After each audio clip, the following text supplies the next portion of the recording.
Guys, we're getting the podcast started. It's going to be amazing.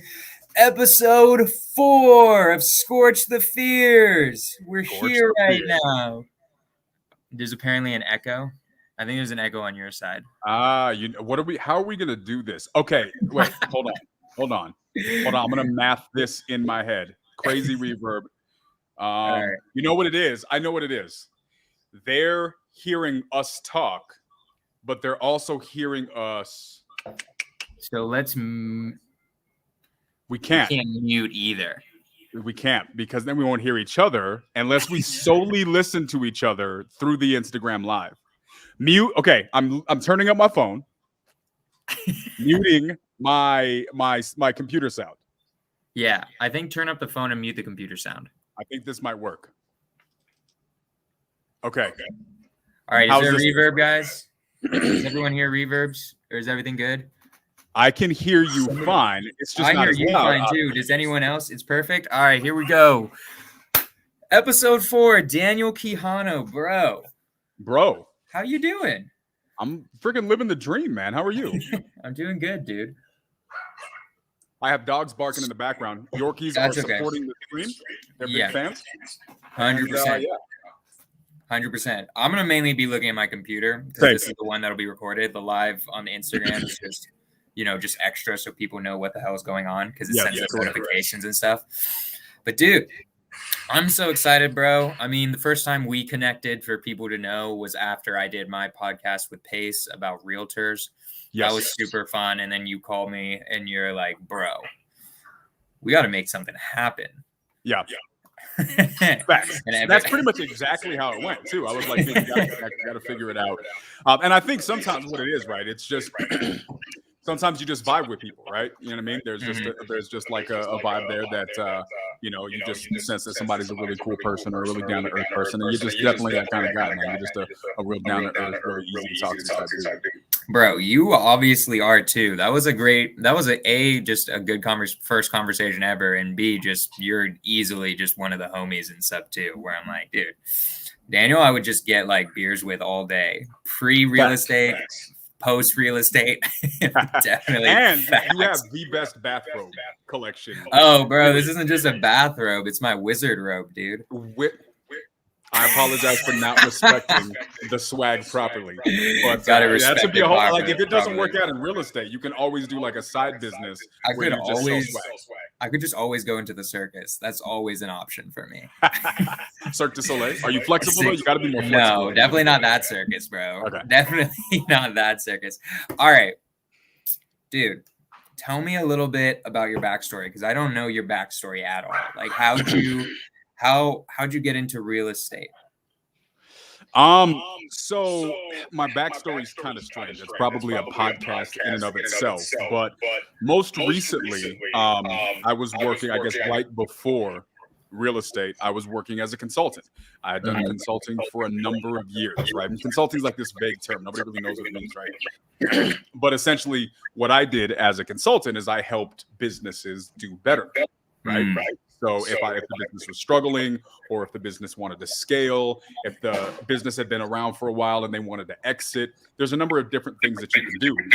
So right before real estate, I was actually overseeing a grant that was supplied to one of the local counties in my area, and it was a grant from the USDA to provide support to rural businesses, essentially businesses that were outside of the city center that were still trying to function, but didn't have access to the resources that other businesses may.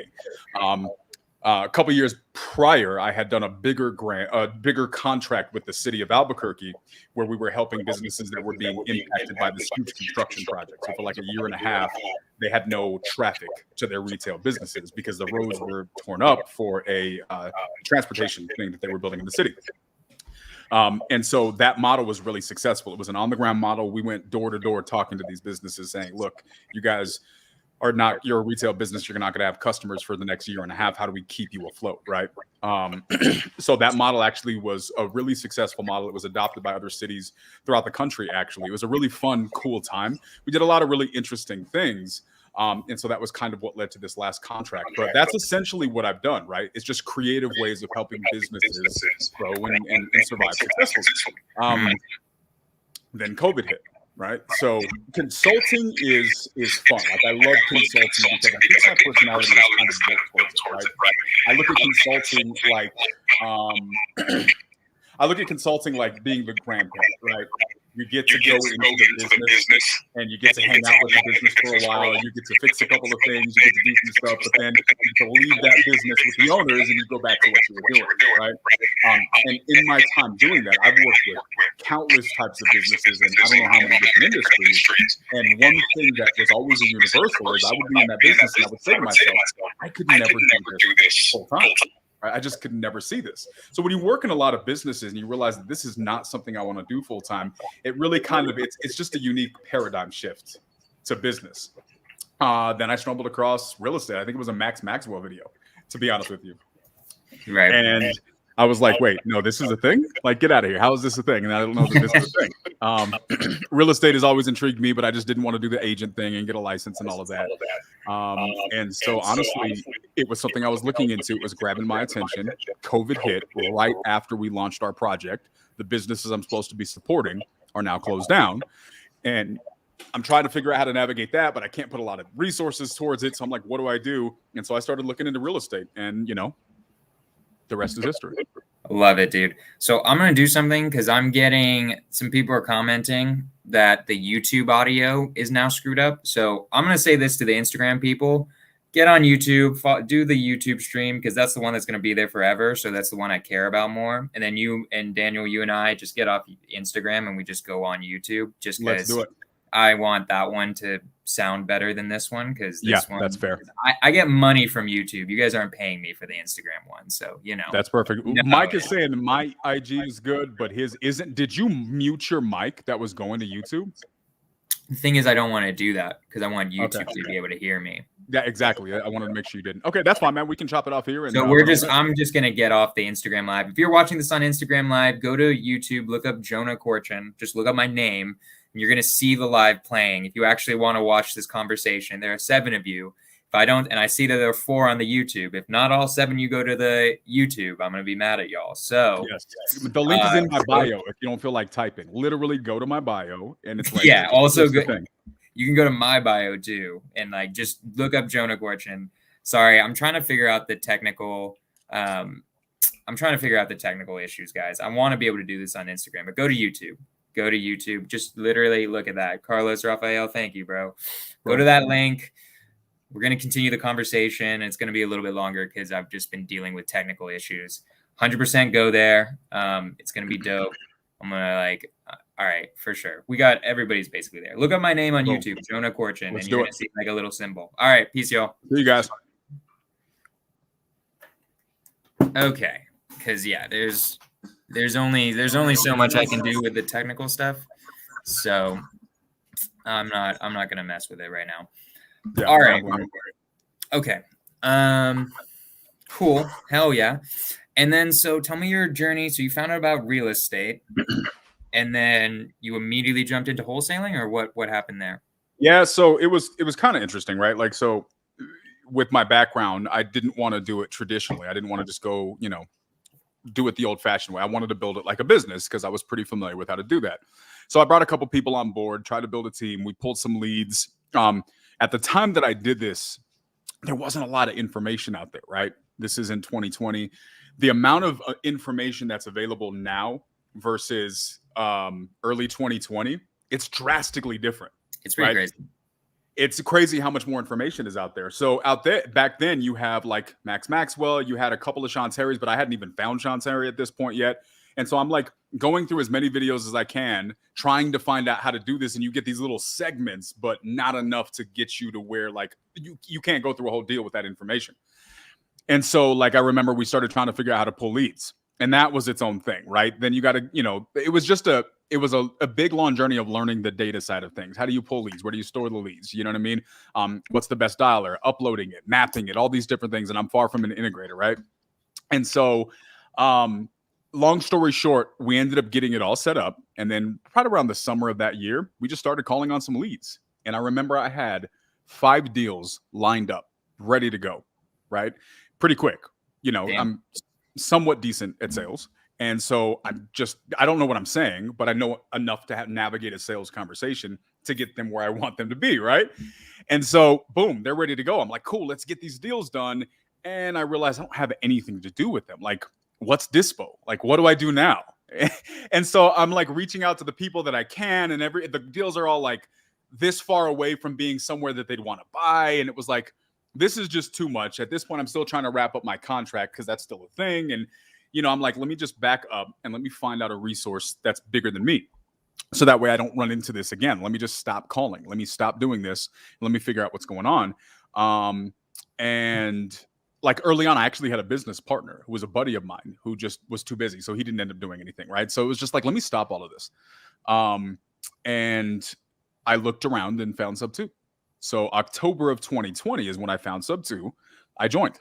I spent the end of that year just kind of learning, finishing up my contract, and just kind of getting myself positioned to not run into that issue again. And then the beginning of this year, I started, as working with the accountability groups, ended up getting involved with JV, ended up getting all these JV deals kind of thrown my direction. But yeah, and so really that was where my business started. And then, had some other little bumps along the way, tried some business partnerships that didn't work, got super sick this year. So I had to take a few months where I just wasn't really functional. And then here I sit, end of this year, it's really kind of taken off. And I was able to pick up where I left off, take all the cumulative experiences and all the stuff that, the details I'm leaving out. And, it's been an exciting last quarter. And it really makes it exciting to see what next year is going to be like. I love it, dude. It's going to be an amazing 2022. So out of all of that, this is kind of what I want to ask about because I'm interested in it. Business relationships. Okay. I'm just curious, do you mean like JV relationships or like literally you tried to start some businesses with people? No. So when I started doing the JVs earlier in the year, I had some pretty good deals locked up in a pipeline. Like I was doing okay. And I was approached to be in a business partnership with a couple of folks. And so I did that. And just long story short, the partnership didn't work out. So it was about 3-4 months that we were in, you put the efforts in, and not all partnerships are meant to work out, right? Their partnerships are a difficult thing to navigate. And this one didn't work out. So, it was a lot of, good experiences, things that you learn, but it was also 3 or 4 months kind of lost from my journey because I was going this direction, then I had to stop and go this direction. I had to stop and kind of go back over to where I was going. And so, but that's the nature of business and life, really, right? You just got to keep going. You try new things, and if it doesn't work, you course correct and you keep going. That's just kind of how it's at least that's how it's supposed to work. It's how it always works. I don't understand how it doesn't work any other way, unless you decide to become a farmer and then you're a farmer forever or something. How can you not course correct? I think, I think it kind of goes back to just people getting in their heads. Like it's the psychology. It's kind of the name of your show, right? I think people get in their heads, they get caught up, they get discouraged, they get in fear, they overanalyze, or, Right. They just take a negative approach towards it instead of course correcting, they quit. Right. No, I definitely get that 100%. So dude, you do JV, I do JV, and it's something I've been thinking about. And I really wanted to talk to a JV person about this. Mm-hmm. What do you think makes the difference between the people you actually end up doing deals with and the people that end up either not doing deals with you or just in general, don't do it? The people. It's 100% the people. Yeah. Mm-hmm. Explain. I mean, so it's just like anything else in life, right? We talked about this a little bit when we did a little mastermind Instagram live recap, right? Pace says it all the time. Pace is looking for this magic pill to get people to take action, to follow through, to be consistent. And they just aren't, right? And so when you're dealing with JV, for those who don't know, JV is for joint venture. And in our business, the way that works is if somebody's new to real estate, or maybe they're uncomfortable with the conversations with the sellers, or they don't know how to close, or they don't know how to get rid of the property once they do, there's the environment of this industry is that work with other people that do. Right? Because there's enough money to go around where everybody can work together and everybody can win. That's where squatting up comes into play. And so that's obviously a big thing in the Subto community where we, it's really highly encouraged because it gets people to be able to go, right, and just start somewhere. Well, when you're dealing with JVs, somebody like myself, or Jonah, who's really comfortable talking to sellers. We're really comfortable navigating those conversations. Somebody who doesn't know how to do that, they're like, look, I found a lead, right? It's a good lead.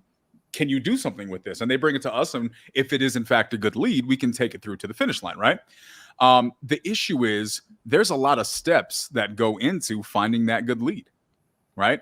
And that's not an easy thing. I talked about that in my journey, right? I didn't realize it took us a while to figure out how to properly find and categorize and skip trace and leads. That's just not, it can take work. Now there's really good, more popular options like driving for deals and doing things like that, which make it a lot more simple. But simply put, man, to summarize your question, if I have 10 people that say, look, I want to bring you leads and you'll close them for me, in order for that to work, there's a couple requirements. And one of those requirements is that they have to consistently bring me leads. Right. If you bring me leads and you bring me one and you take off and you're like, oh, what happened? Well, I mean, like you're assuming that there's 100% close ratio on every deal. Not usually how that works. The next thing is you got to bring quality leads. I've worked with JV partners that were nice people, but they were taking the path of least resistance, which turned into a bunch of for sale by owner leads that weren't in fact leads, right? Because, you bring FSBOs throughout the summer of this year, I can't do anything with that because those guys are selling those things at 50 grand above market. I can't help them, right? There's some where it's just, they cuss me out. I'm like, why did you tell me to call this person? Yeah, exactly. Like, Jesus. So, and then you have the people who get it, right? They say, okay, so what's the concept? I don't know anything about this, but I know a couple of simple things. You want me to bring you people who are motivated to sell their property, right? People who probably can't list it on the market, or if they can, they're still open to talking to an investor who by definition is going to pay less than a retail buyer would usually. And you recognize that you have to bring me them consistently in order for us to follow through, right? And we have to have an open and an honest dialogue, right? You can't bring me a lead and then take that same lead to Jonah and to 7 other people, because that's an immediate way to make me never work with you again, right? Or any of those other people ever work with you again. Right. So you get the people that understand that and they become great relationships. Right. Yeah, I 100% agree. Like there is a point that it's not teachable 100%. And like that, like you said, like this is kind of the point of the podcast, is to try to get over fears and try to get over. I'm eating curry. Is that okay? It is completely allowed on my podcast. Okay. All right. I don't think I could stop you if I said no. I would stop. I'm a no, you can eat curry, dude. I'm not going to eat curry in your living room if you don't like the smell of curry. No, you can eat curry. It's all good. Okay. Bro. Yeah, it's just something I was thinking about. It's like, damn, how can I help these people more in bringing me what I need? Because I have the exact same business model as you, right? With the direct to seller. So like I do agents, but that's my cash deal. And then where creative stuff, it's all the same with like just JVing. And I've found, and it's just curious, I want to have this conversation with you about how do you help the people, usually even sub-2 students, but like just people who are newer in general? Like, what do you say to them? Like, what is your process to be like, look, this is what I need for this to work with us. Here's how I can make you successful. Like, what's that conversation like? I'm an avid over communicator, right? Okay. My girlfriend will attest to this completely freely, right? I like to over communicate because there should be no room for misunderstandings, especially when you're dealing with business, especially when you're dealing with business with numbers that are as large as they can be in real estate, right? $100 deal is a lot easier to miscommunicate on than a $50,000 deal. Emotions, bless you. Emotions get a little bit different when you're talking about that, right? It just becomes something that people are like, it's a little bit different. And so the question is, how do I make sure that, that's not going to be an issue? So it's the upfront contract, right? So when I have a conversation with a JV partner, I almost have kind of like a little bit of an interview, if you will. And we just have the real conversation, right? Like, what is your goal? What are you looking to accomplish? Are you looking to do this now so that way you can run your own business? Do you know what that might look like? Yes, no. Okay. Are you looking to do this now and then maybe be a part of a bigger team that's not your own business, right? You recruit them to like your team to like literally your If it's a business? fit, I would. If it's a fit, yeah. Okay. So here's what and that's what I ask, because a lot of times, and this goes back to my consulting world, right? Like I have these conversations because I'm used to having them with people, and not everybody's meant to be a business owner, right? It's just not. It's a lot of stress, right? It's a lot of moving parts. And so not everybody's really built for that. So you come into this thinking, oh, it's just real estate. No, but it's still a business, right? And so I think they don't really realize that. And so depending on how the conversation goes, I'll break down like, look, do you understand that if you're running a business, there's this part, and then there's this part, and then there's this part, and then there's dispositions, and there's running a team, and then there's data management. There's all these different things. If you want to learn how to do that, if you're going to work with me, my goal is to make sure that I can help you not just close a couple of deals, but if you'd like, learn how to navigate those things as well. But if you don't think that's for you, just realize there may be some other opportunities. And I just try to get a good feel as to where they are. I let them know, look, if this is going to work, you can work with other people, but I need you to tell me. If you're going to send a deal to me, don't send it to anybody else, right? And vice versa. I don't want you to bring me a deal that you already sent to Jonah, but you're not happy because Jonah didn't call in the back in 15 minutes, and now you're calling me like, oh, Jonah, like let's just be really, really, transparent. And so I just do that, man. I have the conversation. I make sure that there's a clear upfront contract where they're on the same page or we're not. They either call me back or they don't. And not all of them call me back, which is fine with me. You know what's so interesting though? Like I'm curious how you do this, because I always just assume they want to be entrepreneurs. Like that's very interesting. Like you're right. I'm putting my brain in their brain. But like to me, it's like why I kept thinking that was like, what, like, isn't the whole point of wholesaling to start your own business? But what have you found? Like I'm curious because I've never even thought of asking that. Like I've asked them what their goals are and like what they're trying to achieve, I guess. But usually it's that they want to start their own business. Like, do you have that conversation of what that takes? And then how often, I'm just curious, how often are they like, man, that sucks? Or are they like, yeah, I'm going to do it? I'm just curious, like how that conversation ends usually. So every once in a while, so I usually have now there's going to be some times where it's pretty obvious where they're going to go. And so there's no reason to, have an obvious conversation, right? It's already been clear out of the gate. But as a general rule, I'll have that. Most of the time, what happens is this. They say, oh, wow. Okay. Well, no, I still want to try to give this a shot, which is translation for in 6 months, they're either not going to be here anymore, or they're going to realize they don't want to do all of that extra shit. And they just want to do this one thing, right? Because you got to let people walk through their own journey. Right? You got to let people go through the experiences that life puts us in front of so that we can learn and grow. And so I don't try to convince them one way or the other. I just have a very transparent conversation and let them know that there are fallbacks and contingencies along the way if this doesn't work out. So go through that even more. In fact, would you be down for some role play? Because I really want to know how you do this, because you've intrigued the hell out of me. So let's do it where I'm the wholesaler and you're you. And okay, perfect. I'm like, Daniel, I don't know what to do with like a few leads I have. How can we work together? We've had that over a text, and you're like, great, let's have a conversation. Sure. So, okay, we're on the phone. So Jonah, I guess tell me a little bit about like where are you right now, and where do you see yourself being like a year from now? Are you running this big, huge functional business with all the moving parts? Are you just doing a deal here and there? What are your goals in this, or do you even know? So I've done my first deal. I haven't done a deal yet. I got really, really close. It was at the closing table, and then there was like a title issue. It didn't work out. I think I can make it like, I think I want to do like 50K a month in wholesale and maybe like 5K a month in passive. That's my goals right now. So I'm trying to achieve that. I don't really know how to, like, I know I can generate leads. I think I'm okay at talking to sellers, but I'm not like the best. But that's what I'm trying to achieve. Okay. So the deal that you almost closed, was that something that you worked on by yourself, or were you working with somebody else? I was working with a dispo on that one. Gotcha. So you tried to find somebody to get rid of the deal for you, but you found the deal, you closed the seller and all of that stuff by yourself. Yeah, it was a mix of, it was a title issue, and also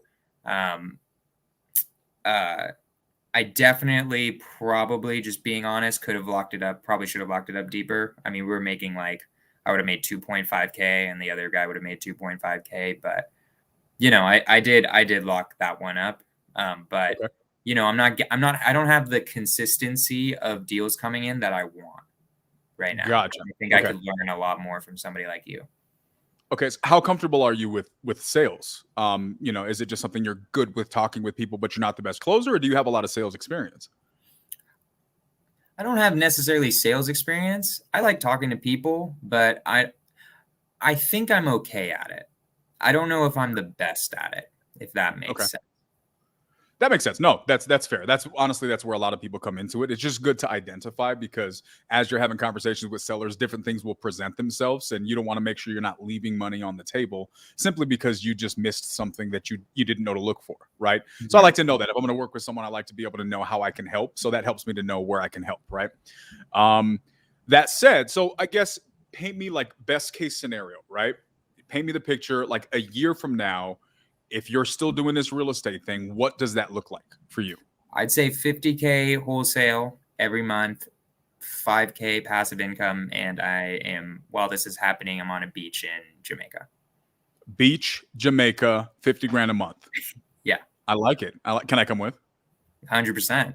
Okay, perfect. Okay, so it sounds like you want to like run your own business. You want to have like a full wholesale operation, right? Yeah, I mean, it sounds dope for sure. Okay. Have you ever run a business in the past? No. Okay. So here's the reason why I asked that, man. Like for me, my goal, if I'm going to work with a JV partner, you're coming to me because you want me to help you with something, right? But I want to make sure that I'm defining what that something is, because, I don't want to put my brain in your head and assume you need X when you need Y. More importantly, you might not know you need Y, which is why I like to ask these questions, because, in my experience, it helps to be able to let people know not just what they need today, but what they're going to need down the road, so you can properly pack for the journey, right? So if I'm asking all these questions, I'm not trying to be intrusive. I'm just trying to understand where you are to make sure that we're the right fit, right? Because bro, I appreciate it. Yeah. So that being said, man, like when you're building out a business like this, there's a lot of moving parts, which I'm sure you probably have a decent idea of, right? There's the finding the leads, which in and of itself can be a very, very large and detail-oriented process, right? It also costs money, depending on how you go about doing it. Then you have the closing aspects of the business. And then, of course, you have the unloading of the deals afterwards, which you're familiar with because, you have, you work with somebody else for dispo, right? So at scale, a successful business usually that gets you that 50 grand a month means that you're covering all of those things. So are you planning on building a business that can manage all of that? Or are you trying to just focus on one area and then maybe work with other people that do the other stuff? Well, ideally, I'd want to do all of it. Okay. If I can. Okay. Perfect. Well, that works, man. I mean, I like to ask that because I just really want to understand where you are. There's a lot of ways to skin this cat. You just, in my experience with anything in life, especially with real estate, like I always call real estate the simplest, most complicated business on the planet, right? Because at its core, it's really, really simple. But when you get all the moving parts, it can become really complicated, really easy. And again, analysis paralysis can set in and you get stuck in areas you didn't need to get stuck in. So I like to make sure that, we're on the same page with that. So yeah, man, if that's what you want to help with. So if we're working with me, what is it that you want from me? What is the best way I can help you kind of get where you need to go? So what I want basically right now is I don't know how to close well enough. Okay. I want to get better at that for sure. Okay. And I know that you can do that. So How does that relationship look like? It depends, right? It really depends on what I'm doing and how that relationship works. Normally with JVs, it's kind of, again, it comes back to what people need. But if you're just bringing me the leads, I'm assuming these are leads that you've developed your own way. How are you getting these leads? I cold call them, get the 4 pillars. They know me, they like me, but that last part, you just can't get it. Yeah, the finish line. Okay, so you're cold calling them yourself. Yep. Perfect. Okay, if you're doing that, it's not too far before you're comfortable, doing the rest of it too. Because that's really, honestly, man, that's the hardest part. The rest is just practice. So if that's the case, man, then you would bring me a deal. Normally, depending on other little details, we can just work it out. Where if you bring me the lead, if I dispo the lead myself, it'll be a 60-40 split. If you dispo it for me, we'll just do it 50-50. Right. And so for the first period of time, we can kind of go about it that arrangement. That's kind of how I like to start, because at the beginning we're going to still be filling out the relationship. That may change along the road, right? Because there may be needs that you have that change. You may need me less, you may need me more, right? But that's usually how I like to start it, and then we just kind of go from there. So I mean, what is it that you had in mind? That sounds good to me. I mean, just I want to be able to learn. So do you record the calls? Can I like listen to them? Like I want to learn. That's my goal. Yeah, normally if we can, right, my schedule gets pretty busy, but if we can, I try to do it to where you can just jump on the phone with me. So we'll three-way call them together. So that way they know we're both there. You can listen and you can really just kind of have a front row seat as to the conversation. If there's ever a scenario where that doesn't make sense, I record the calls and then I can send those over to you as well. And we can do a recap, when necessary, and answer any questions that you have. All right. Well, should I just start sending you leads then? Or is that it? Yeah. The only other thing, let me ask you this. Are you working with anybody else in a JV capacity? Is it just me, or I'm working with that guy with Dispo? And honestly, I have watched different podcasts. I see Pace Morby. So I have reached out to other students because I don't really know, I don't know who's ready or willing to help me, or who, I'm new to this. I'm trying to figure out what's the right way to do it. Have you had any other conversation?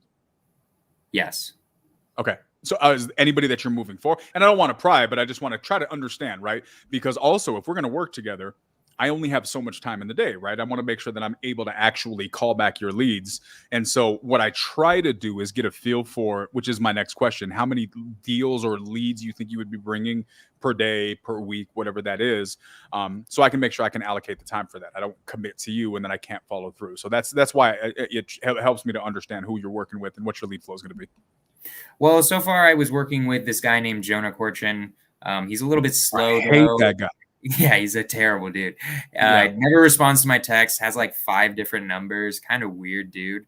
So I'm looking for somebody else who might be able to, just I can send leads to. I just want to understand. It sounds like I should only bring leads to you, or like, is that what you want? Or not necessarily. Okay. Yeah, I want you to do what's most comfortable for you, right? This is I'm not trying to demand the relationship. I just want to define it so that we were both on the same page. Because to your point with Jonah, right? Jonah's actually a really good guy. My guess is if you're not getting the response that you want, it's because Jonah's extremely busy. But I also know Jonah does his job very well. So one of the things I want to make sure is that if you're working with me, I will make sure I get to the leads and that process gets done. But let me ask you this. If you had to choose between me getting to the leads and closing the deal or getting to you on any given day, if I had to pick one because time only allowed for me to choose one, would you rather me get to the lead or get to you? The lead. There you go. So sometimes that's going to be the case. And my guess is that's probably what's happened with you and Jonah a couple of times. So I just want to make sure that the expectations are clear, that if there's days where I can't get a hold of you, man, trust me, if we make an agreement, I'm going to keep my end of the agreement and I'm going to hope that you do the same. But you just got to trust me. Even if I can't get back to you right away, just know that I got your back. I made this commitment. I'm going to do my part. And as long as we're on the same page with that and we have that flexibility, we're going to do just fine. Okay, great. That sounds great to me. So I got like 10 leads right now. Should I just text them to you? Yeah, perfect. Shoot them over, man. We'll give them a test. We'll kind of see where we are. We'll follow up after I talk to a couple of the people, kind of see where we are. If there's anything you can do as far as like teeing them up a little better, and then we'll go from there, man. And we'll see if there's a way to streamline how you get them over. We'll figure that out and we'll cross that bridge once we get to it. Cool, bro. I'm excited. Let's do it. Let's do it, man. All right. And scene. Okay. I was just curious. I want to hear somebody else in their conversation. Yeah. So just the one thing that I'm curious, and maybe I should have done this a little bit better because I just haven't even have you hired somebody this way? That's the part I'm trying to get at. Or has it just been that conversation? They're bringing you leads, but they're still technically their own business. I'm just curious. So that's usually where I leave it. But what happens is when they start sending the leads, that's the presentation, right? That's the first date phase. Once you start talking to the leads, now all of the other stuff starts coming out, right? Right. Oh, well, there's actually this. And oh, well, there's actually that. Well, that dispo person was actually another wholesaler and he works with 3 other people. And then you find out that it was this big daisy chain and you realize that it isn't really what they defined it to be. And so at that point, then you're able to have that real conversation. Right. But it's the anchor, right? I anchored at the very beginning where I was and what you could expect from me. So that way, when I go back to you and I say, hey, hold on, we had this discussion, there's no surprise, right? This is what we discussed. And I fully expect for new information to present itself because we're dealing with human beings, right? I'm not upset about that, but I set that upfront contract really, really clearly. So that way, when I do bring it back up, there's not a, well, we didn't discuss this. You never said that this is what you wanted. You know what I mean? Because people will inherently get defensive when you realize that their, sparkling lead flow is really nothing, like a sparkling or a lead flow, right? Right. Okay. Yeah, 100%. I was just curious. Yeah, that was very similar to mine. I was just curious if you like hired somebody from. So I'm gonna switch it up a little bit. I always start. This podcast. I started turning into like I talk to somebody who I want to know something about real estate, and you just explain something really helpful to me and probably others who are watching about real estate. But I'm gonna switch to like the name of this podcast, which is like Scorch the Fears. Okay. So when you were starting, bro, what were your fears? What was the main fear? Can you remember, like, when the first day you're like, all right, let's try to start this business, wholesaling or real estate? What were you afraid of? So here's what's funny, man. I actually loved the title. Like I told you this when you told me the title of your podcast, right? I freaking love this title, right? Especially the whole play on your name. But I love this topic. Like I used to do a lot of teaching in a previous life. And this was a topic that I taught on fairly frequently because I think it's a very big aspect of our human existence, right? So the simple answer to your question is I didn't have any, right? And that might sound weird, but I just didn't. I'm not the kind. You didn't have any. You're not afraid of anything.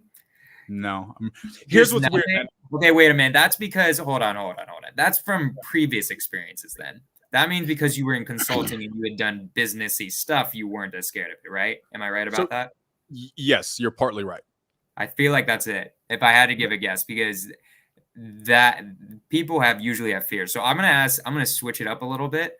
I'm going to before Carlos wants to call BS, so we're gonna have to dig into this because I'm not gonna have Carlos out here in public calling me out. Wait. It's not BS. I 100% believe you when you. From my question was when you started real estate, what were you afraid of? You had done tons of different business stuff before real estate, right? I want to go back as far as I can to the first businessy thing that you started. Was it consulting? Remind me. No, probably credit card processing. So credit card. What were you doing for credit card? So first off, was this a job? Was this a business? I want to start. It was kind of a business, right? So like when I first got into the military. How long ago was this? This was like 2002, 2003. Okay, so we're talking damn near 20 years. And so you I'm a spring chicken for the record. I am literally 29. You went from 2002 until the beginning of the pandemic, 2020. So you obviously you don't have fears because you've been doing business for 18 years. So let's go back to the credit repair. What were the fears that you were having with the credit repair? Like the first business thing. So that was credit card processing, which is different. So there was a time. How old are you, Jonah? If you don't mind me asking? 26. We're 26. Yeah, nobody knows how young I am. Literally, oh my god! I was like 7 when we were doing that. Dude, it's almost your bedtime. Like, do we need to wrap damn up? Near is bed early. Yeah, damn near is my bedtime. Okay, so I'm gonna have to let me pull this out. So there was a time, Jonah, where people didn't pay with everything with credit cards, right?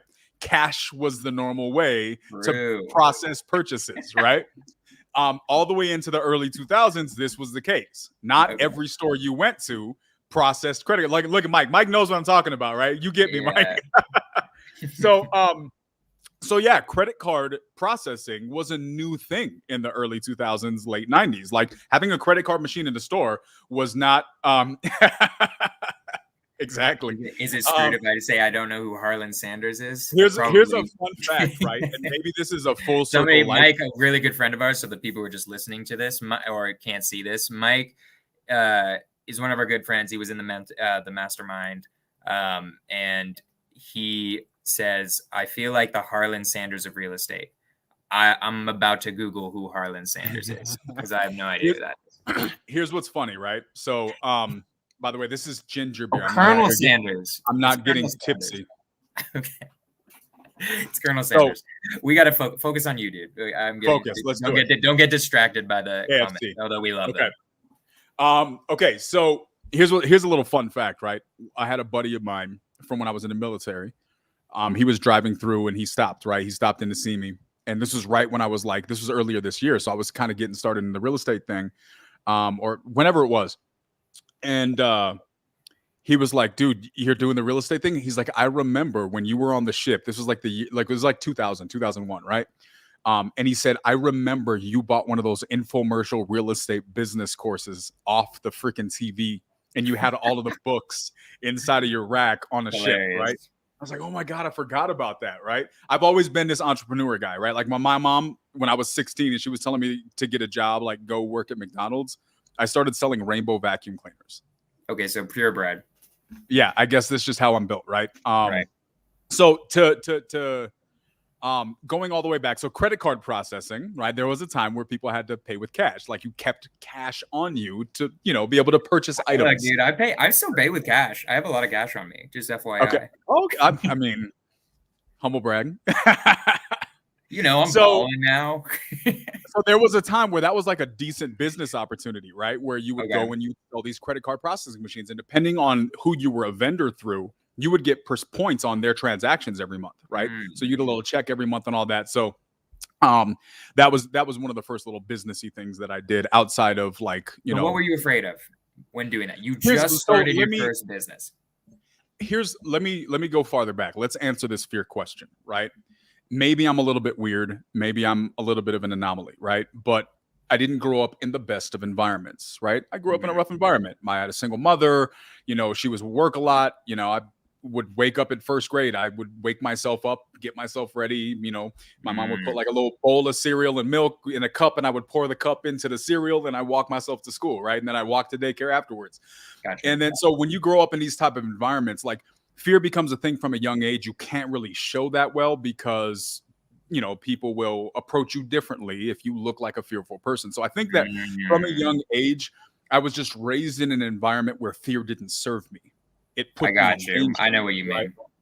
So as a result, I guess from when I can remember, I don't process decisions through fear, right? Because there's no time for that. You have to process decisions through overcoming, through survival, right? And so I think that that's probably why, maybe combined with a little bit of how I'm built, because I'm just kind of a weird dude. I've just never been really scared of things, just because I don't allow myself time for that. Do you think, and you don't have to go if you don't feel comfortable into your whatever how you grew up, but I am curious because probably, I know you were afraid of things when you were in first grade, but the things that you were afraid of, I'm assuming were, if you did, I don't know how rough of an environment, but this is something I would imagine if I grew up in a really rough environment, would be that I had to deal with things that were way scarier than calling a seller. Is that why you would think of something like calling a seller is just so easy, because that's what something's what it's like to be afraid of something that you should be afraid of. Yeah. Or that's more. To give you a little bit of context, the first time that I saw somebody get ranked into a gang was in the hallway of school at 5th grade. Right. Right. That was also the first grade that I got jumped after school. So from about then. So those are definitely rougher scenarios as a 10-year-old than trust me, dude, for sure. I got you. Yeah, that makes sense. So to me, I get it. What you're the fear part, you weren't afraid of business because you had dealt with things that actually could cause you harm when you were younger. That makes sense. Sure. Yeah. Okay, and that definitely makes sense. Well, and I think this is why this is important, right? I think that this is why I love this topic, because what does that teach us? I'm not the only human being who's gone through tough experiences, far from it. There's people who've been through way worse stuff than I could even imagine. Right. We know that to be true. So then the question becomes, why was I able to start processing fear in that way? To the point where, it's just like, what's the worst that can happen? Like, how do you get there? Is that a duplicatable process? And I very much think it is. And I don't think you have to go through, gang interactions to be able to accomplish that. Right. Okay. Curious. Maybe I retract the BS comment. Maybe the more clarifying question might be, what held you back, if not the fear aspect? That's a great question, and I think we can get to that, to the point. But and you can, because for me, Jonah, and you can direct what direction you want this to go. This is really what all of this comes down to. I think that when we're talking about fear, or to Carlos's comment, what holds us back, I think the question we have to ask ourselves, or should ask ourselves, is, are these unsurmountable things that everyone has to deal with, and we just gotta just say, screw it, I'm just gonna have to be scared forever? Or are these realities that we deal with, that my upbringing and others' upbringings prove to us that these are actually things that you can overcome? You can win that fight in your head if you deploy certain tactics. So let's get into it, because literally the entire point of this podcast is, what are those tactics? That's what I'm trying to figure out. And the fact that you were at a point where you literally had no fears by the time you went into business. I don't want to put words in your mouth. What tactics did you employ that probably you learned as a child that you think are duplicable, or like, that's, I'm pretty sure right word, how, like you said it, you can duplicate to other people? Because I think this is the key to solving what Pace talks about. Like, what's the pill to make you take action? The pill is to get rid of your fear first. That's it. To me, once you figure out that, the person's gonna take action. It's not like they don't want to take action. It's that they're afraid of something that's keeping them back. So what are the tactics, bro? So honestly, I think you got to define it, right? I think it first comes down to, like, what is fear in the first place? So fear, for anybody who doesn't know, fear is a response that's triggered in our brain by our amygdala, right? So anybody who doesn't know that, amygdala is what's referred to in science as the reptile brain. It's the core part of our brain that keeps us safe. It protects us from harm. The amygdala throws that fear response out, and what tells us to run, right? That fight or flight response, right? There is a fight in that response. So some people are inherently built to fight rather than take flight. So there are some people who are inherently built just not as fearful. Scientifically, biologically, some people are built that way. It is the small percent. I want to say scientifically it's like 10% or something like that. It's less than 10%, I believe. Everybody's on a spectrum usually. Like, there are people who literally no fear, and then somebody who are overly fearful, for 100%, sure. 100%, right? And so, that's the first thing. So what happens when we have this fear response? What do you do? Well, I think the first thing that you really need to do is define the fear.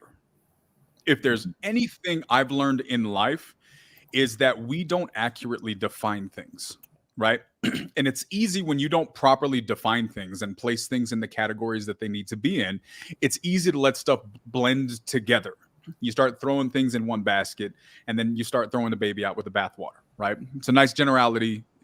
I'm sure if we break down anybody's life, you can find a lot of scenarios where if you properly define things more accurately, it would be easier for you to overcome them or just fix them as an issue in your life. Fear is one of those things. So I think the first thing we really need to do when we're dealing with fear is we need to define that fear, identify it. What is it? Like, give it a name. What are you actually afraid of? Gotcha. Exactly. Because I think a lot of times, what's the biggest concern about the boogeyman? It's not the boogeyman itself. It is the boogeyman. It's the unknown, right? That's the biggest fear as a child. It's not the thing that we're afraid of. It's what we don't know that we're afraid of. So what does that tell us? That psychologically, neurologically, as a child, the things that we can't define scare us more than the things that we can, right? That's why kids are afraid of the dark, not because the dark is inherently fearful. It's because the unknown of what could be in the dark. So as an adult, if we start to define these things, we realize that if I can just name my fear, I'm removing all of the mystery. Give an example. Like, I mean, you could easily be like, okay, I'm afraid of calling sellers. But I think you mean something more than that, right? So, no, it doesn't have to be. At its core, yes. At its core, yes, we want to do that, right? But at some point, we can't always get that deep. Sometimes you have to start at surface level. So if surface level is, I'm afraid to call sellers, it might be too hard for some people to really define why, because they may not know why. There may be some unconscious thing that happened when they were in 5th grade. They needed to do a class report. They got made fun of. And from that day, they don't speak in front of people. But they don't remember that. That was just a reaction that had when they were kids. And since they were so young, they just knew that they didn't like talking in front of people. They forgot why. So asking someone to define literally why may be a hard ask out of the gate. So sometimes it's as simple as, what am I afraid of? I'm afraid of calling sellers. Boom. We'll start there. We'll get to the deep stuff when we get there. if you're afraid to call sellers, let's call it that. Now we're afraid to call sellers. Well, by definition, deductive reasoning, Jonah, if you're afraid to call sellers, what would you say is one of the best things to do to overcome that fear?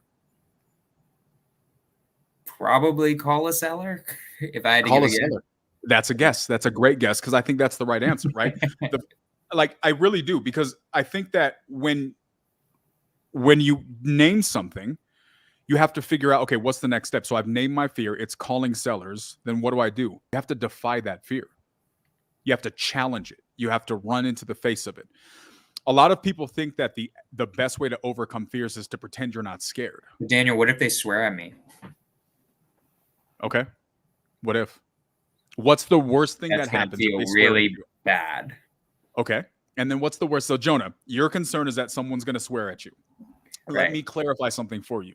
It's almost a virtual certainty that someone is going to swear at you, right? That is going to happen. You are going to get cussed at on the phone with a seller. So let's worst case scenario that you call a seller and they swear at you. They say a bad word. Let's say they say all of the bad words. What then? What happens? I hang up and I feel bad because that sucks. Okay. And then what? And then I'm worried that it's going to be really hard for me to keep calling people because that's going to get me down. Okay. So your concern isn't them swearing at you. It's your concern is that you might feel down. Yes, that too. Have you ever felt down before? I have. Do you still feel down? Not right now. Okay. So that means that you've learned the important art of overcoming feeling down. Have you not? That's true. So in life, you've learned that sometimes you feel down, but you've also learned that feeling down isn't a stop sign, right? It's a yield sign. You keep going, right? That was you clever. Just push past that. I really like that. So I'm going to break that down analytically, if I may, because I think I know what you did there. So basically what you started with was defining the fear. That's what you did. You really defined it, and you didn't. I thought you were going to go into really esoteric, okay, what happened in 5th grade, which you didn't, which is cool. That's good, because I've definitely had that problem before where I'm I feel like we're not hitting it, but you're saying it's okay, which I like. Mm-hmm. And then you're okay, what's the worst that can happen? So we're gonna role play what's actually the worst that's gonna happen in your mind. And then what was cool is you analyzed it to the point it's you brought it to something that's already happened to them, and then made them realize that it's something that already happened to them, and they've already overcome it. So logically, they already have overcome what's going to happen when they do the cold call in the end. That was beautiful. I really like that. That's awesome. And that's something else, a really good one too, a really good technique I've used when I'm tripping out about a deal or something that somebody told me was literally what you said. I was like, dude, I remember I was talking to a buyer when I was just starting. I was dude, I am so scared that somebody's going to say something to somebody and then I'm just going to get sworn at. It's going to blow up in my face. And he said literally the same thing. It's that's almost a virtual guarantee. If you want millions of dollars, that's going to happen. It's just going to happen. You got to accept that. And then that is a calming effect because it's so what you said. It's not about the thing. It's about not knowing what is going to happen or if that thing is going to happen. If you know it's going to happen, that takes the fear out of it. It's weird. You're right on that. I've noticed that. I don't think I've put it to words until this podcast, but it's something I've noticed. So that was a cool little thing. So I'm going to write out the process. I don't know if I can do it. I want to see if I can share my screen on here. This is going to be a longer podcast, guys, because Daniel's dropping absolute bombs right now. Hold on.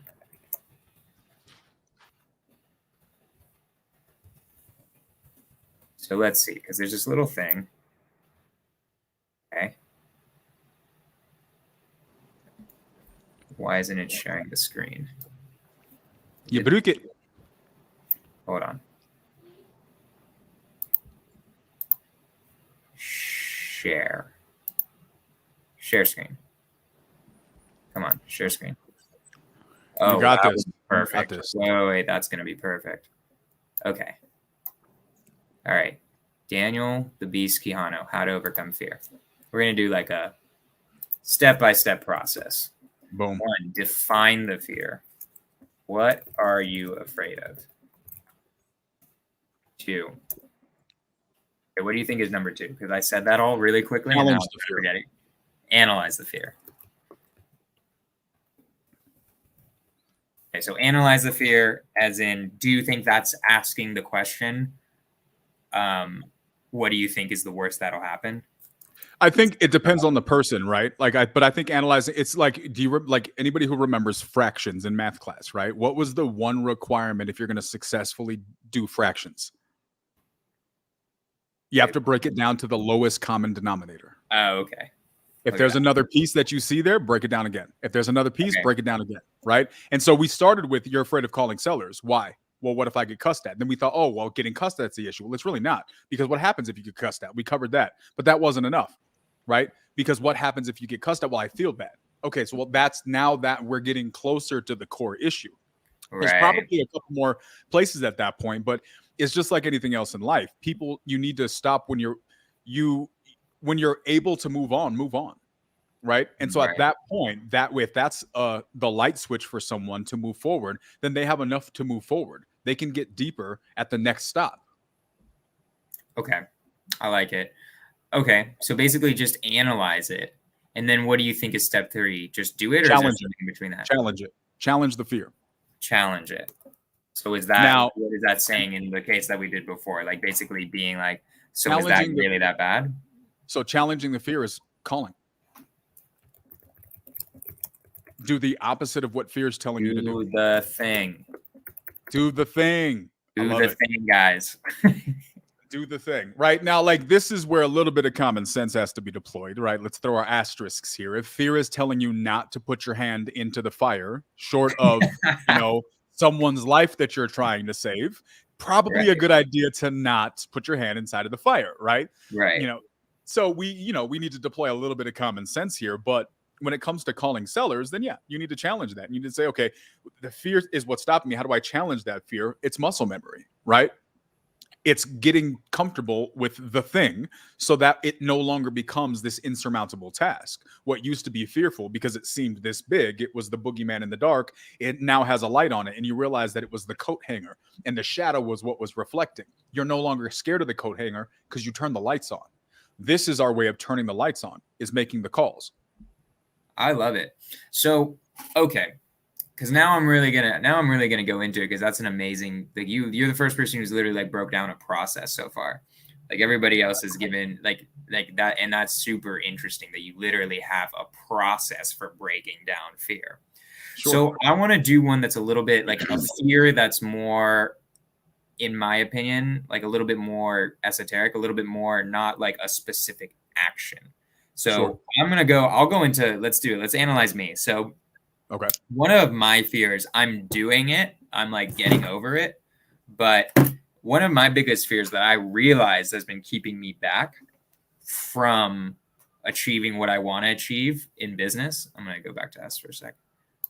One of the things that I know that keeps me back from what I want to achieve in business is this fear of running out of money, of being like, it's a mix of fear of failure and running out of money, in the sense of like, I don't really want to hire people. I want to do JV. I want to save as much money as possible in my business, so I make sure that I'm always going to be okay. Mm-hmm. Right.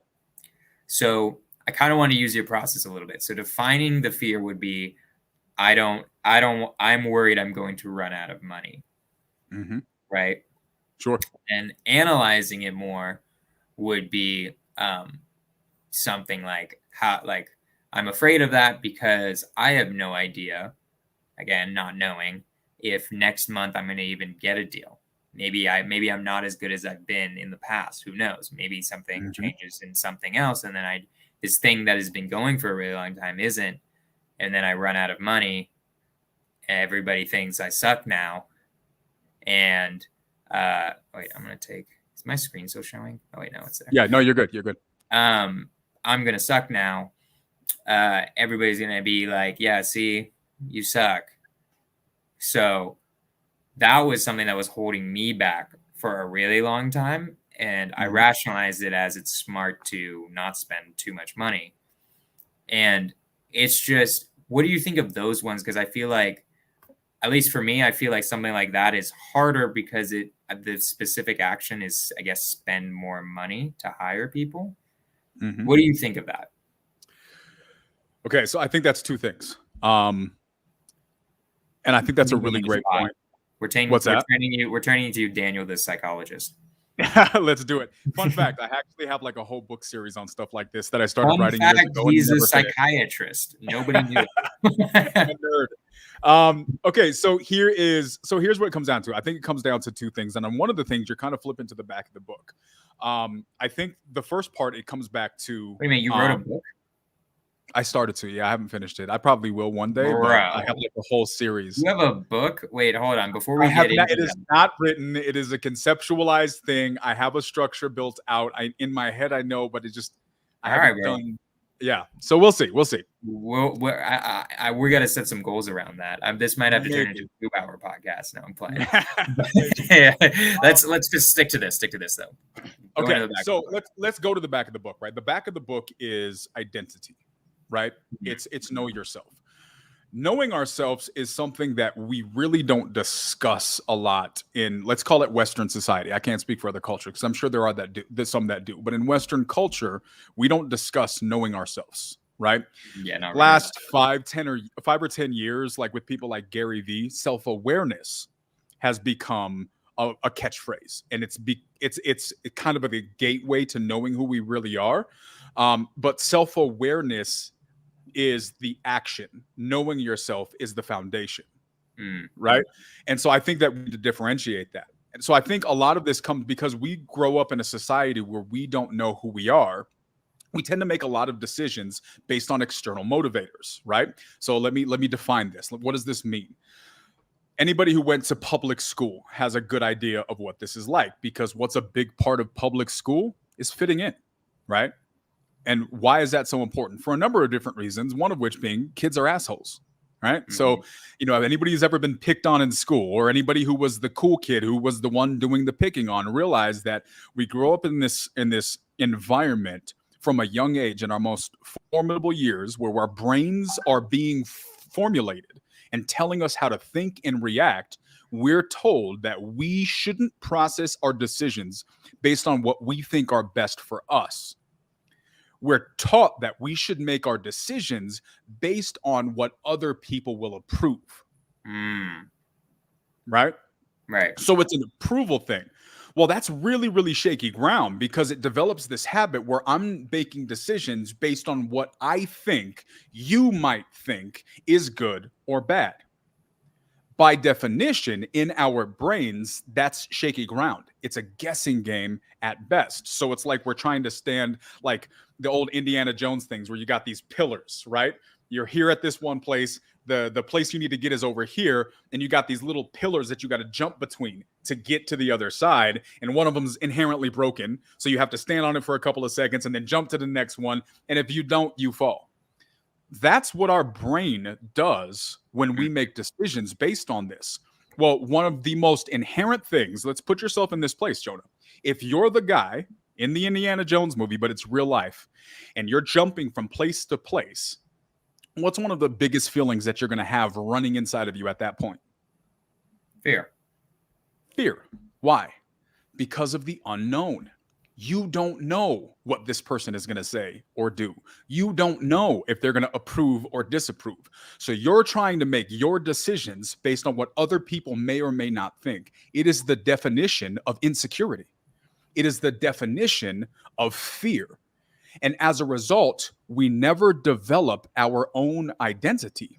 We never learn who we are and what we want to do, because we spend most of our young ages trying to do what other people might want us to do. And so as a result, we lose ourselves, and who we are becomes a reflection of what we think other people will like or dislike. Fast forward to the 21st century, we have a bunch of people curious as to why there's so many people out here going through their life trying to get likes. It's something that's been breeded in us from a very, very young age, right? So let's fast forward to what you're talking about. I think there's two layers to this. When we get to a point in our adult life where we have to start making certain decisions and there's these inherent fears there, I can assure you that 8 to 9 times out of 10, if not 10 times out of 10, it comes back to some place inside of us where we never learned who we truly were in regards to this particular topic. Interesting. And because we don't know who we are, we don't know how we feel about money. We filter how we feel about money based on what society tells us that money is supposed to be done. Thanks. I love the comments, but keep going. Ignore the comments. But yeah, so we make decisions about money, how we view money, and literally everything is based on what society tells us, right? So if we have an unhealthy relationship with money, not because we have an unhealthy relationship with money, but because the way we've defined how money is supposed to operate is based on what other people tell us, it creates this weird dichotomy where we don't really feel comfortable around how we manage money because, well, that's how you're supposed to do it, right? Do I listen to Dave Ramsey or do I listen to Pace, right? Which one's right? Dave Ramsey has all these followers. It makes sense. Why would you want debt? And then you got people who are actually successful financially saying, no, you need to leverage debt. Which one's right? Here's the reality, Jonah, and this is the thing that I think so many people don't get. Both are right, depending on who you are. And if you don't know yourself, if you don't know where you are in your life, you're going to be making decisions based on third-party information that is not applicable to you because you don't even know who you are yet. You don't know where you are. And as a result, you're using somebody else's compass and wondering why you're going the wrong way. That's pretty smart. I like that. The fact that like you're afraid because you don't know, and then when you do things, it might not work out, and you're afraid of that a lot of times just because what people have told you. Correct. I'm trying to get it. There was a lot in there, Daniel. I was like trying to keep up.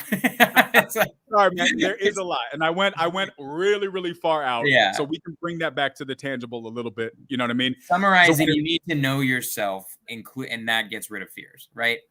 The summary of this is know who you are, know where you're at, and be okay with that. Start at self-awareness, right? So let's use a really, really simple example. Let's reel this all the way back, right? And let's talk about business, and then we'll get back to your question, right? Okay. So when we're talking about business, when someone says, I'll use a great example, right? I was doing a live with Aaron Bevins, right? And we were on this live, and he asked me the question that he almost asked me. He asked me the question expecting me to agree with his response. And I gave him a completely different response, right?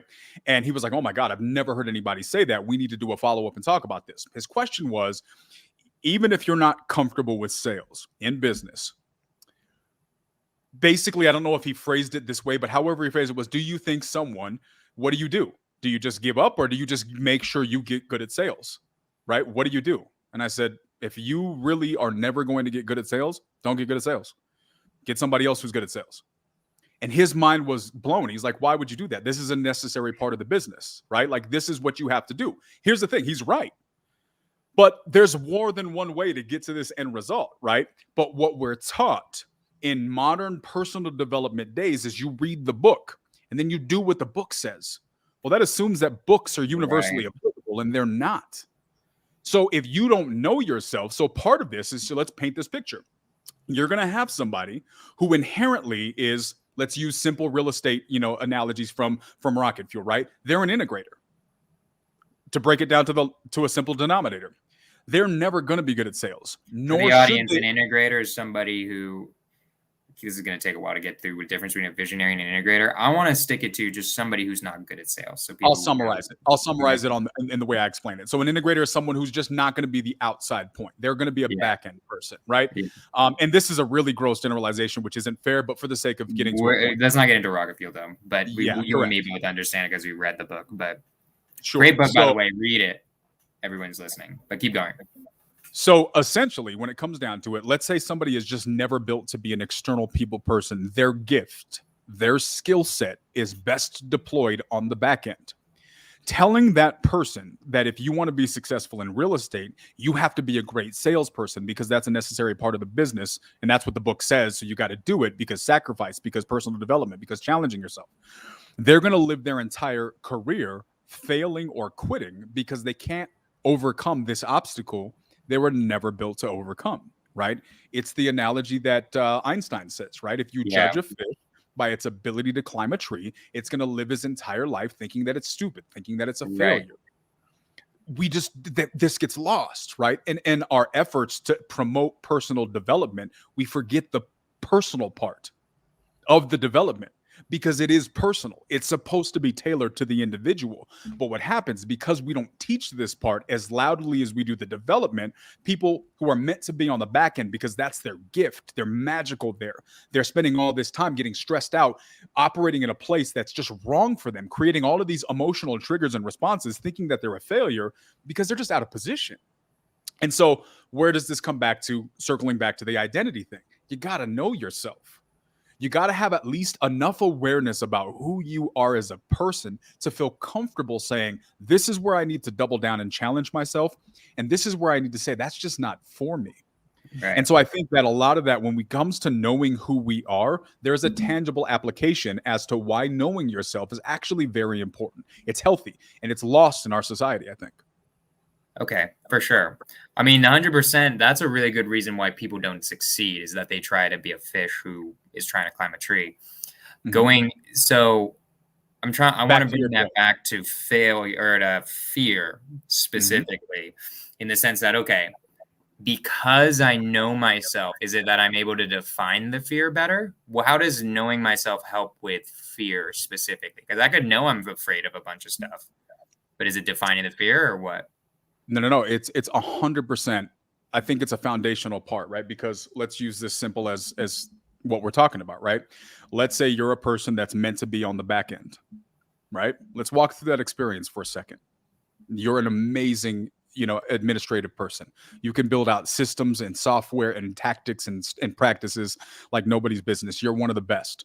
You can build out campaigns on SEO. You're an amazing person, and you decide you want to get into real estate. So you go through this process of saying, well, they said that you got to do the thing, right? So you go and you put the effort towards doing the thing. And now you're trying to, well, they said I needed to get good at sales, so let me call sellers, right? And let's say they didn't get the subto community, right? That teaches us that you can partner with other people who are good at other things. Right, let's just say they watched the one guy who said you got to do all of the things on the list.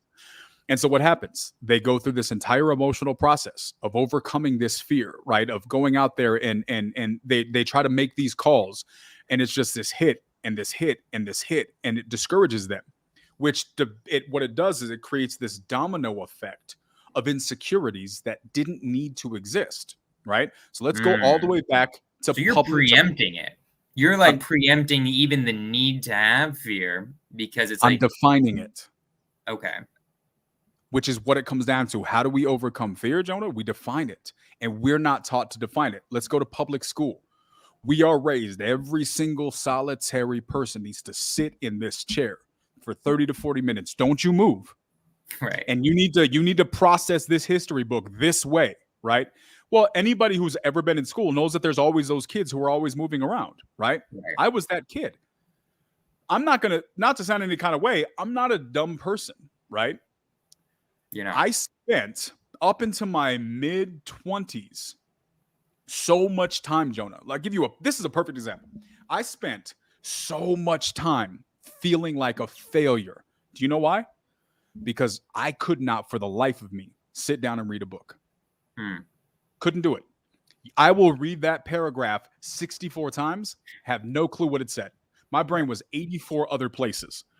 But I would read it. Now, why did I do it? Why did I spend all this time? Because I was told that leaders are readers, right? I was told that if you want to get successful, you have to read that book. You got to read 10 pages before you go to bed at night. You got to wake up in the morning and you got to meditate and you got to do all these different things. And so I'd wake up in the morning and I go to meditate and I fall asleep for another 2 hours, right? So I'm going through all of my early 20s trying to do all these things and I'm failing miserably, right? Like miserably. And I'm like, what is wrong with me? I am doing all of the things. I'm following all of the steps that the books and the gurus tell me to do, and I'm failing at every single one of them. Fast forward one day, I found an audiobook for a book that I was trying to read, right? and I'm listening to the audiobook, but I didn't like sit down to listen to it. Like I put the audiobook on in the background and I'm doing stuff like I'm cleaning and I'm working and I'm having other conversations and I'm doing all these different things. And next thing you know, I'm having a conversation and I start saying this stuff, right? And it's just coming out of my mouth. And I'm like, where did I get this information from? I go back and I read the book and I'm like, oh my God, this was in the book. I don't remember ever sitting down to read the book. But because I heard it somewhere in the background, it's stuck in my brain. And I was able to recall that information and use it usefully in real life. What I realized is that there's a thing called an auditory learner that people learn through audio, right? They can just pick things up. My girlfriend will tell you, put a movie on from 20 years ago. I will quote half of the lines. I don't know why. It just sticks in my brain. This stuff sticks in my head, whether I'm paying attention or not. It will stick. So what did I learn there? I felt like a failure because I was trying to succeed at something that was really, really good advice for the wrong person.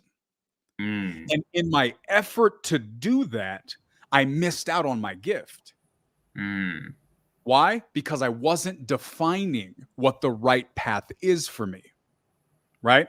So that's when you ask the question, why is knowing who you are an important aspect to this? Because if your fear is talking to sellers, we need to define what that fear is.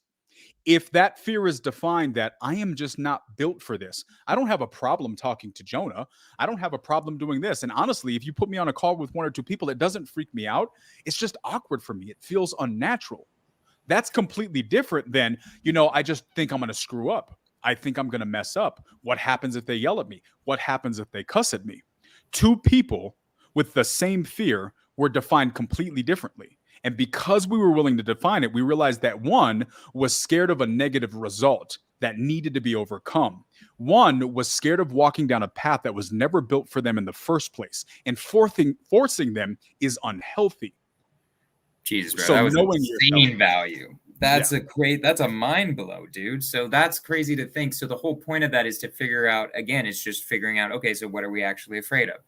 But you're not going to be able to know that unless you know yourself, to know that this fear, if I understood it right, in the essence, you were meant to be afraid of, but you weren't meant to be doing it. It wasn't fear. We called it fear because it was the only way to define the feeling. But what the feeling was discomfort because we were trying to do something that was unnatural. Damn. Okay. Damn, dude. That was a good recap, and that blew my mind of like how people think and what fear even is. So I'm gonna I wrote down a couple questions from that. So Socrates, how do I know myself?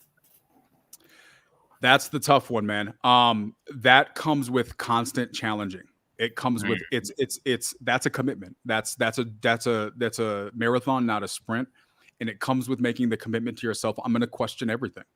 So wait, hold on. I actually want to go through it. So let's go back to my role play where I'm afraid of a cold caller. What would my responses have been differently for it to be, oh, you're not meant to do this? Like what would I have said?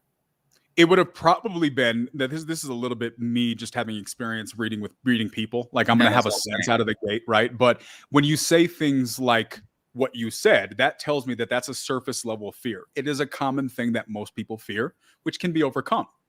When you start saying things like, I don't know, I'm just like, that's just not for me, right? Saying the phrase that's just not for me is a pretty inherent, like, we don't know how to define it, but we know that's just not for me. Like, I'm just not that guy that does that. That's just not how I'm built. Like, I'm much rather be doing this. You know what I mean? That's not you being scared of what might happen when you get on the phone. You're not concerned about that. You just know that you're not supposed to be doing that.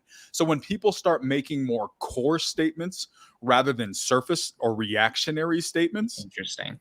Yeah. Then you start knowing that it's coming from a different place. Okay, so that's cool. Because I mean, that's the goal my goal with this whole podcast and just in life in general is figuring out, okay, so how do I help people the most effectively, right? And so I'm interested. So saying core statements. I'm writing this down. I'm literally writing this down. Saying core statements probably starts getting to they weren't meant to do it. Anything else that really like differentiates in your mind that it's like more like a surface level fear versus like, oh, this person is just, it's just not them? I think it's one of those things that we have to, Just a sense. It's a sense, right? You have to trust naturally. Like, here's what are we talking about here? What we're taught is that we are put in environments that bred us away from our natural way of finding our place in life, because we're taught to all fit into this one category, right? But inherently, those natural things, we inherently understand those about each other, right? Like, when I listen to someone, you're going to kind of sense like, okay, maybe this just isn't for them, right? Now, if you can't, I think this is what's cool about having a good community, right? Being able to get third-party perspectives, get other people's opinions, sometimes helpful, because we can't know everything. But I think core statements are a really, really important one. Saying that that's just not for me, saying that I enjoy this more, right? Like, at the end of the day, let's keep it really surface level. If you freaking hate it, don't do it. Like, it's really that simple. But again, just define why you hate it. Do you hate it because you're scared that something bad might happen? Well, then try it a couple of times. Go through those bad experiences and see if it's as bad as you thought it was. And if then that's a great way to do it. Like, if you hate it and it's going to make you miserable every day, it's probably a good sign that it's just a core thing. Like, for example, Jonah, when I see you, I don't see you as the type of person that says, you know what, I can't wait to go be a hardcore closer and sell timeshares, right? I don't see you as this, right? But I also see you as the type of person that says, you know what, I can do that. I'm good with people. It just doesn't stress me out, right? Like, it's not something maybe I'm wrong, but my guess, correct me if I'm wrong, my sense from you is you don't wake up every day longing for the opportunity to negotiate and close a deal. But you know that it's a necessary tool to the end result, and it's okay. I'm good with it. I actually am kind of like that. Are you really? Yeah, I like closing deals. Like, it's pretty Do fun. you really? Okay, perfect. Yeah, it's okay. Here's the thing. I was doing the previous guy was not that, like, not me at all. I was immediately down to cold call and close deals with sellers. I'm a pretty damn salesperson. I hate the integrator stuff. Like, I was about to say how this applies to me is like anything, dude. I like literally have been spending the past 2 or 3 days creating trainuals for my new employees, and it's literal torture. I'm literally just like trying to organize it, and then I'm throwing it to one of my virtual assistants who's not really an integrator either, so it's getting done badly, and it's one of the first things I need to do is hire an integrator soon. But so you just answered that question. Right. How do we know? That's how you know. If it is pulling teeth for you, this is not a fear issue. It's just a misery issue. That's just not for you, right? Do something else and find somebody who enjoys, or at least is okay with doing that thing. Right. Yeah, no, 100%. I mean, like, it totally makes sense. Like, it is an interesting thing when I think about, like, how do I know myself? It's 100% that's part of it. It's 100%. And I think really that's one of the cool things about owning a business is you have to know yourself. It's not going to freaking work unless you know yourself. Like, I remember when I first hired my first employee, my first VA, he's amazing. He's super good. But 3 months in, he was screwing up and I was getting frustrated. And I was like, dude, does this guy suck? Like, I made these trainuals. They're pretty dope. Like, I don't understand why he's just not getting it. I've told him how to do it one time. Like, I don't get why he doesn't understand what's going on. And then I like started turning it back to myself. I'm like, oh no, I'm just incredibly impatient. Like, that's just a natural thing for me. It's a natural character flaw. It's like, I want things to get done the way I said it. Not the way I said it, the way that I'm envisioning it in my head. I'm a visual person. Yeah. I'm not an auditory person. So I see things and I see how I want it to get done. And then I try to express it in words. And then it never gets done exactly how I see it because I can't transfer an image in my head into your head. I can explain it and it works out. And like, I am eventually able to get things done that I need to. But it is a natural thing for me to get frustrated when either that's happening or if like I've told them and they just did it wrong. That always annoys me when it was like something really simple. But anywho, the point is that as a business owner, I got to get over that and realize that's my fault. It's my fault that he's not getting it. And that's a whole nother. You made a really, really important point. You said that as a business owner, you have to know yourself. Yeah. And what I will say is a lot of the people who fail as a business owner fail because they don't ever realize that the thing that was holding them back was them not knowing themselves. Right. And so they didn't find their role in the business and quit something that was meant for them because they were playing the wrong position. Right. Yeah, I 100% agree with that. So this is an interesting one because this is hard. I think I know your answer, but I want to know your answer. I want you to say it aloud. If I am that guy who sucks at sales, like I just don't like it. It is pulling teeth. What do I do? Because sales, that's money, right? Mm-hmm. Find a community. Right. Find your tribe. That's really what it comes down to. Like, make your goal. And this is a tangible, actionable step, right? Make this actionable. Put it on your to-do list. Rather than finding people to close who you will never close, and then as a result get discouraged, and then all of the negative things that happen after that, replace that to-do list with finding a tribe. Finding a group of people you can work with to accomplish that goal. If you're in the subto community or a similar real estate community, then you already have a tribe. You just need to find a partner, a person. And it doesn't have to be a full-on business partner. It could just be a JV partner. We're going to work 10 deals together, right? And then I'm going to move on. I'm going to make $100,000 and I'm going to go on to the next step, right? Maybe I'm going to hire an acquisitions manager. Maybe I'm going to partner with a visionary, right? Whatever that looks like. Remove sales from your to-do list and replace it with finding your person or your tribe. I like that. How does one find their tribe? Because here's the thing. I want to think of it as I have no money because sub-2 costs money, right? Mm-hmm. So what do I do? Look. And this is where like I love the way you answer questions sometimes because what you'll do is you'll answer with one word and then explain. And you let it pause. They look. Yeah, pause, and then you say what you're gonna say. It's so dramatic, dude. Right? It's all about effect, emphasis. I think that's really what it comes down to, though, right? Like you gotta be willing to do the work, and this comes back to our very first thing. How do we know what's a good JV partner? People got to be willing to do the things, right? And most people don't want to. They want it handed to them. They want it on a silver platter. They want the easy road. There's no microwaves here, right? Just do the work. You have to ask yourself, how important is this for me? Am I willing to do whatever it takes, or am I just going to do like 3 things and hope it falls in my lap? If you're going to do the latter, good luck. You may get lucky, but just don't be surprised if you don't succeed. If you really want it, then say, I'm going to spend an hour a day. I'm going to go join every single solitary group that there is. And I'm going to make myself visible in that group, right? This is literally kindergarten 101. How do you make new friends? You go and you introduce yourself to people and you say, do you want to play with my toy? Right? Like, do you want to work on a deal together? I have a lead. Do you want to call my lead? Right? This is so simple. You and I are both mentioned people inside of the subto community. The day you joined, did Pay say, oh my God, that's Jonah Corchin.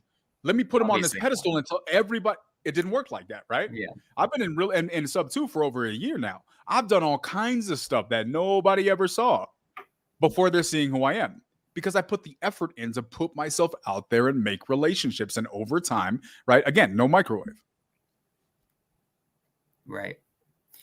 Yeah, man. I mean, dude, that is so true in the sense of I really like the idea of finding a community. It's just so I feel bad for people because subto is such a good community. Like there's no way you're going to find that good of a community. And my only worry with that advice, but you're right in the sense it's like kindergarten. Like it's just going to happen. Like you're going to join communities and they're going to suck and people are going to be terrible because people are terrible sometimes. And then sometimes people are going to be great. And so I get it because there's literally no other way to do it. It makes sense. Like you have to find somebody else. How are you going to do it? Through community. And then you're just going to have to vibe with the person who can give you what you need in your business, which makes sense to me. And what did I say at the beginning? Like everything in life is defining it, right? So if we want to define what do we do, then you just go out and you talk to people. Like you've defined what's my hurdle. That's the biggest thing. Why do people have a hard time succeeding in things sometimes? Because they don't know what to do. What are we back to? It's the unknown. Right? So go down to the lowest common denominator and do the simplest thing and just do that enough, right? Are you doing the wrong thing? You don't know until you do it enough. And guess what? If you do it long enough, you'll run into someone who says, hey, You actually have been doing that wrong. Maybe can I show you? And guess what? You may have a friend there. It's really that simple. It's like you said, you gave a great example. Like in school, some kids are going to be mean. Some kids are going to be awesome, right? It's the same thing. You join a bunch of groups and you meet people. Guess what? You may get ripped off out of a deal. This might happen. I have been ripped off. It definitely will happen. Right? That going back to your thing. It's going to happen. Yeah. Right. And like, look, I don't know who it was that said this the other day. And they were like, you're not in business unless you've been sued. You want to be successful in business, at some point, be fully prepared for the possibility that you will get sued, right? If you want to be a millionaire, you for sure will get sued. So like, these are the steps, right? You know, if you want to go outside, there's a chance that you may get a cold. You may get hit by whatever. You know what I mean? Like, these are the realities. You can't plan for the 1%. You can't plan for the failures. You got to plan for the success and prepare for the failures. Gotcha. All right, for sure, man. So just going into it more, because I kind of want to bring it back to the first thing is when you say you don't have any fears. Is it really that you don't have any fears, or is it more that you've defined them, analyzed them, and then challenged them so successfully that it feels like they're not there? Yeah, I think that's probably what it is, right? I changed my focus, right? The reason why fears slow people down is because they focus on those fears and let that focus determine their decisions. I like that. I don't. Yeah. It's so true. I was like watching this YouTube video the other day that was talking all about like skiers, and everyone's watching them. It's like, how are they dodging all the trees? Right. And it's like, okay. And then the narrator's going into it and being like, here's why people hit the trees. Because when they're going down, all they see are the tons of trees that are in their way. While the skiers who are doing it is like, where's the path? Where's the snow? And they're only looking at the snow. There are no trees there. There's only snow there, which like is exactly what you said, where it like blew my mind a little bit of like, that makes so much sense. It's whatever it's like the law of attraction, all of that. It's like you're doing whatever, you're going to focus on whatever you're actually looking at, or you got to look at what you focus on will magnify in your life, period. Right. Yeah, it'll just be brought in. Damn. So let's go back. You missed a second part. We only got to the one half of your fear of running out of money side. So where were we? Because we just went through a whole whirlwind of stuff. Yeah, we did. So the first half, I went all the way to the back of the book, right? Yeah. So let's bring it back to tangible now, right? Because you may not become a professional, introspective human being who understands all of your intricacies and how you function tomorrow, right? So well, Daniel, I've been that for quite a while, so screw you. I apologize. And you got the wizard robes to prove it, right? Yeah, so you have to have a little bit of self-awareness to be able to rock the wizard robe the way you do. Oh, obviously, I'm just playing. Keep going. No, but here's the thing, right? This is again, it's a marathon, not a sprint. We are all on this journey, every single one of us, right? And some of us have to just go there. You're going to see some people who just inherently know who they are, and there's just this air and vibe about them that they are magnetic people because there's something powerful about knowing yourself. But what do we do before we get there? Until we get to that point, what happens? Well, I think that really comes down to, let's talk about your situation. You said that you're concerned, your fear is running out of money. So how do you solve that in the short term when the ultimate solution is a long-term thing? I think in that scenario, bro, the first thing I would use is realize that you'd go down to that list that you have, right? Can you pull up the list that you have, the steps? So step one is, let me see if I can. Can you read it? Bigger. There we go. Define the fear, right? Analyze the fear. Boom. Challenge the fear, do the thing, right? You're already doing step 3, right? So what do? You go back and you repeat step 2. Oh, keep analyzing. For your situation, you're already doing the thing. Yes, always continue doing the thing, but doing the thing hasn't solved your problem. Right. Which means, so let's go back to math class. What was the example that I used in fractions? Break down the lowest common denominator. You got to get to the lowest common denominator. You will never get the right answer until you do that, right? You will always have an answer. You have an answer, but you don't feel resolved because you don't have the right answer. So in this situation, right, because this is life, humans are different. So for this specific situation, once you've defined the fear, which you've done, and you have done the thing, which you're doing, the next thing is, okay, well, what now? You have to keep going back and revisiting it until you can figure out the math. What did I say at the beginning? Sometimes the right answer is just starting the thing.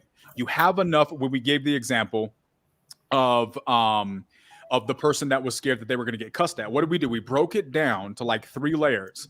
And then what did I say? I said, sometimes that's enough. Just keep going until the next exit.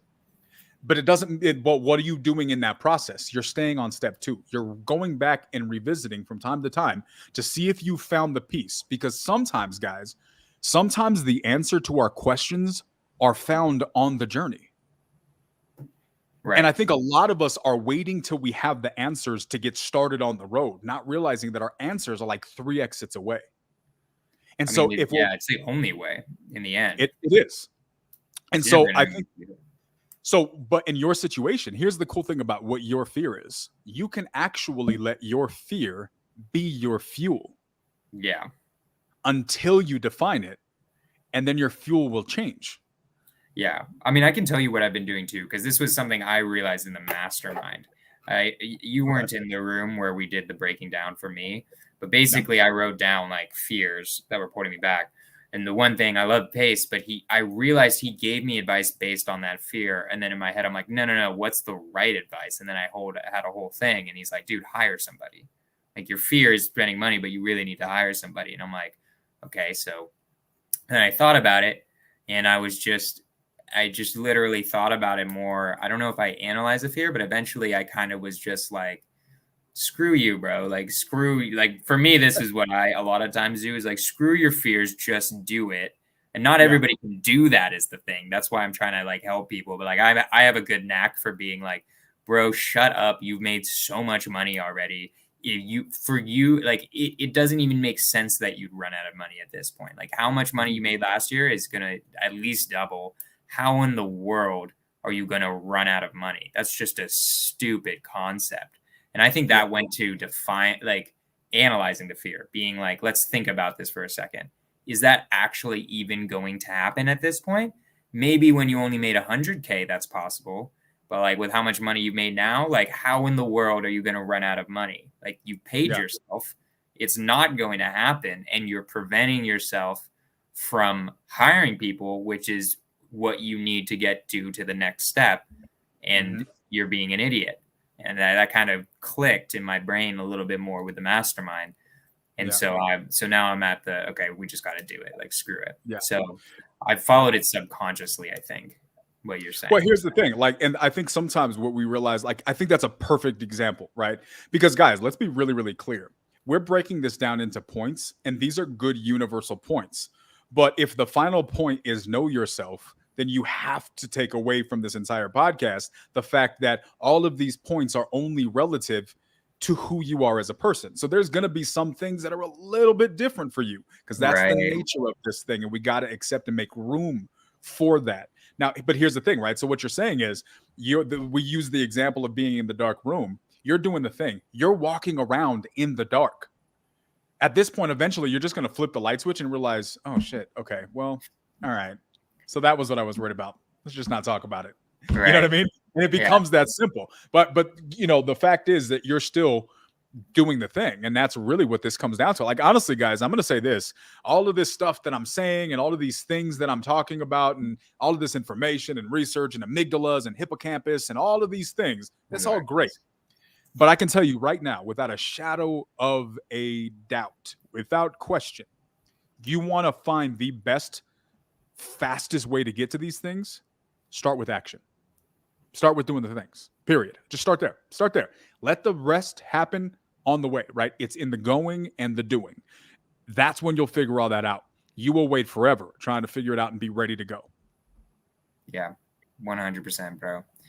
Dude, I think that's a pretty good wrap up. Anybody who's on it, if you want to ask some real quick, I'm going to wait like a minute for you guys to ask some questions if you want, because there's 5 people on here, which I'm happy about.